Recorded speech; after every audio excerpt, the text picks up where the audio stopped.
This is 6 It's News Tech Now, Tuesday, and this evening Kiera Lake is here for you with how some people are saving money using technology as gas prices continue to climb.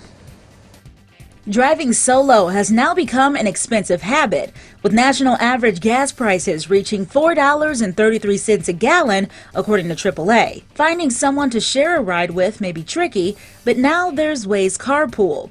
The app allows you to enter your commute route and times, then it finds others with the same trip.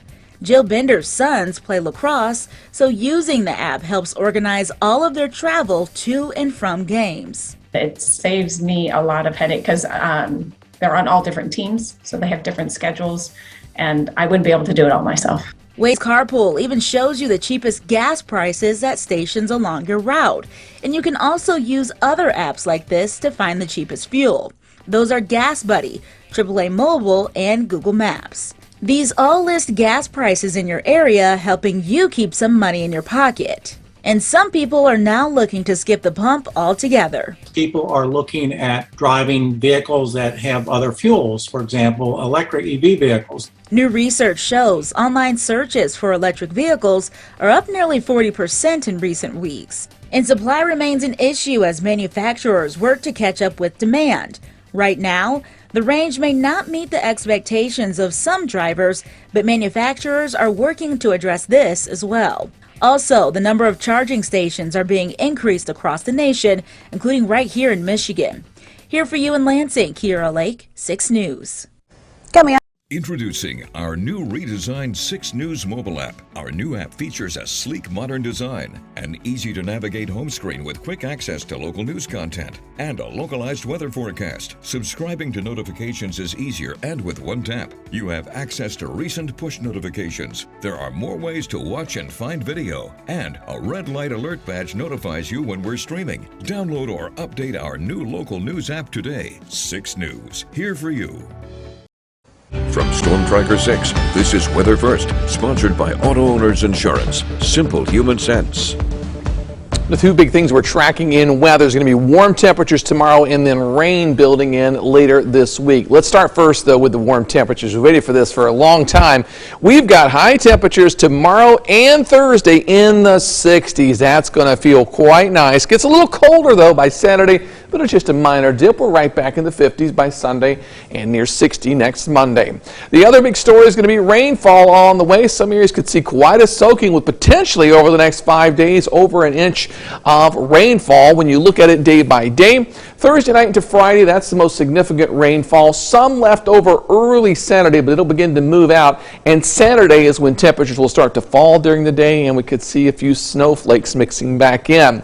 Satellite and radar, it is all quiet outside today. There's that little band of clouds across portions of northern Clinton County into Gratiot County. That's what's really made a big difference with temperatures there. A look at precision cast through tomorrow morning. Things all quiet, but still that low cloudiness hanging on across northern sections of the viewing area. As we move through tomorrow afternoon, that begins to break up. We'll climb into the 60s. Models want to say there's enough instability for a pop-up shower. I don't see that happening. I think partly cloudy skies tomorrow with those temperatures in the mid-60s. Then moving into Thursday, we'll start to see some moisture begin to increase from the southwest late in the day. We're mainly dry during the daylight hours, but by Thursday evening or Thursday night, the chance for rain will begin to go up as that storm system gets a little bit closer, and it still looks like northern sections of lower Michigan and the eastern UP could see some pretty significant snowfall. That's where the cold weather will be with this next storm. Temperatures out this afternoon. What a difference depending on where you are, from 40 in St. John's to 50 in Mason to near 60 in Coldwater. Our live conditions in St. John's, finally some sunshine, but too little too late. Temperature now up to 40 degrees. High was 41. WLNS Cam, our temperature here at the station at 48. We almost made it to 50, 49 the high temperature. In Grand Ledge, we've got sunny skies. Our current temperature now up to 44, high today 45. You head just a little further south, though, more sunshine equals warmer temperatures. 54 currently in Jackson. That is the high. In Hillsdale, plenty of sunshine and a high temperature this afternoon, up to 59 degrees. For tonight, your low temperature 34 with light southerly winds, mostly clear skies. Then for tomorrow, we'll get a few clouds here and there in the afternoon, but a high temperature climbing into the mid-60s by 4 o'clock. The 6-day forecast, rain showers build in late Thursday into Friday. Highs near 45 on Saturday. Then Sunday and Monday, we warm right back up to near 60 degrees. More rain showers Tuesday and Wednesday, and it is cooler but not cold with lower 50s as we round out next week into next weekend. Well, definitely tomorrow kicks off a very nice stretch of weather. Yeah, I think we should focus on that 2-day forecast. Well, that's the thing. I mean, tomorrow's a little breezy, but less wind and still warm temperatures for Thursday. Very good. Thanks, Introducing David. our Well, new coming up, we'll redesigned introduce you 6 to another News mobile app. finalist. Our new app features a sleek, modern design, an easy-to-navigate home screen with quick access to local news content, and a localized weather forecast. Subscribing to notifications is easier, and with one tap, you have access to recent push notifications. There are more ways to watch and find video, and a red light alert badge notifies you when we're streaming. Download or update our new local news app today. 6 News, here for you. Welcome back. New developments in the Rust on-set shooting. In a court filing, Alec Baldwin says he should not be held accountable for the death of cinematographer Helena Hutchins. The star is giving more details about the incident than ever before. But as ABC's Doreen Shaw reports, the victim's family is responding with a stinging statement. Alec Baldwin filing a complaint against the producers of Rust, trying to make the case he is not responsible for Helena Hutchinson's death, claiming others are. Baldwin's court filing claiming he intended to find out who is in charge of the guns on this movie and get him some shooting lessons, and that he trained with the armorer, Hannah Gutierrez-Reed, around 90 minutes when he arrived on set. Alec Baldwin is saying he didn't do anything wrong, that he wasn't responsible, that he wasn't the one who was supposed to check the gun, and in fact, that he was told that he wasn't the one who was supposed to do that. The filing also claiming Reed did not instruct Baldwin to check the gun himself. In fact, she told Baldwin it was her job to check the gun, not his. Lawyers for the movie's armorer, Hannah Gutierrez-Reed, saying back in February that she was not called in to conduct a safety inspection and check with Baldwin. Baldwin's filing also lays out texts between him and Helena Hutchinson's husband, talking about his exclusive interview on GMA. Someone is responsible for what happened, and I can't say who that is, but I know it's not me. It sounds like that really set Matt Hutchins off. Because if you read Matt Hutchins' lawsuit, it is directly implicating Alec Baldwin in 15 safety and protocol violations. No ambiguity about it. And Matt Hutchins' team telling us the personal texts between the men are irrelevant to his arbitration demands, and that Alec Baldwin once again is trying to avoid liability and accountability for his reckless actions before and on October 21st that resulted in the death of Helena Hutchins, as demonstrated by today's arbitration demand for indemnification from the Rust production company. Baldwin's claim also says the cast might be willing to return to finish the film as a tribute to Helena, but when her husband filed a wrongful death lawsuit, it kept the film from finishing.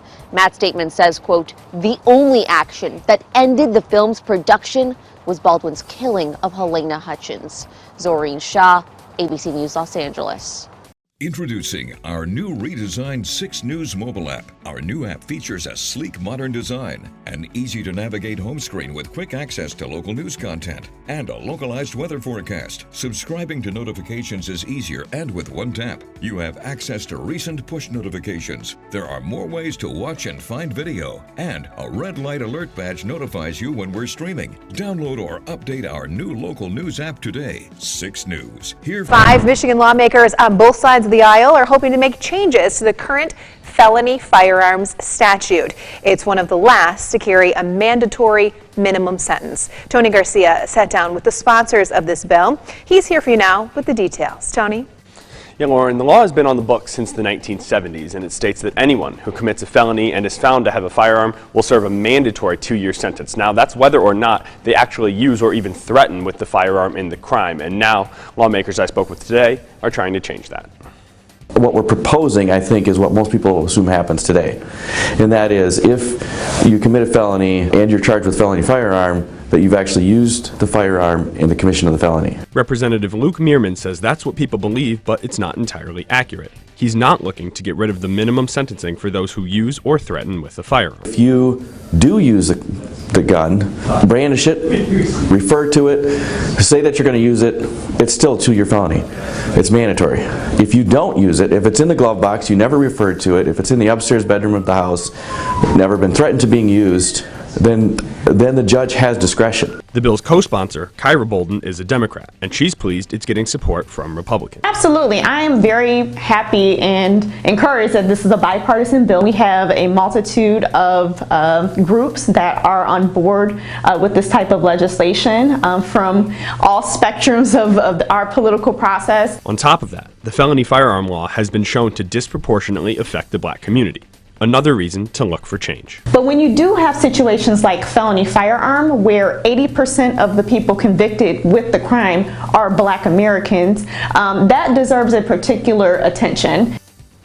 Coming up on 6 News at 6, I'll have more where you can hear from a community leader who has been pushing to make this change for years, even though the Ingham County Sheriff remains firmly against it. Lauren? All right, thank you for that. Begin in 60 seconds.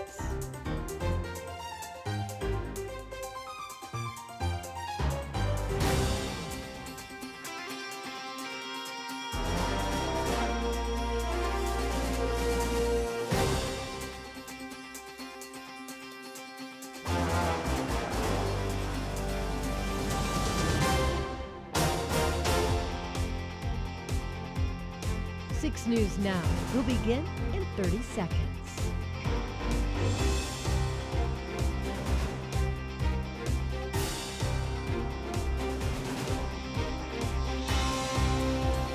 Don't go anywhere. 6 News Now will begin shortly.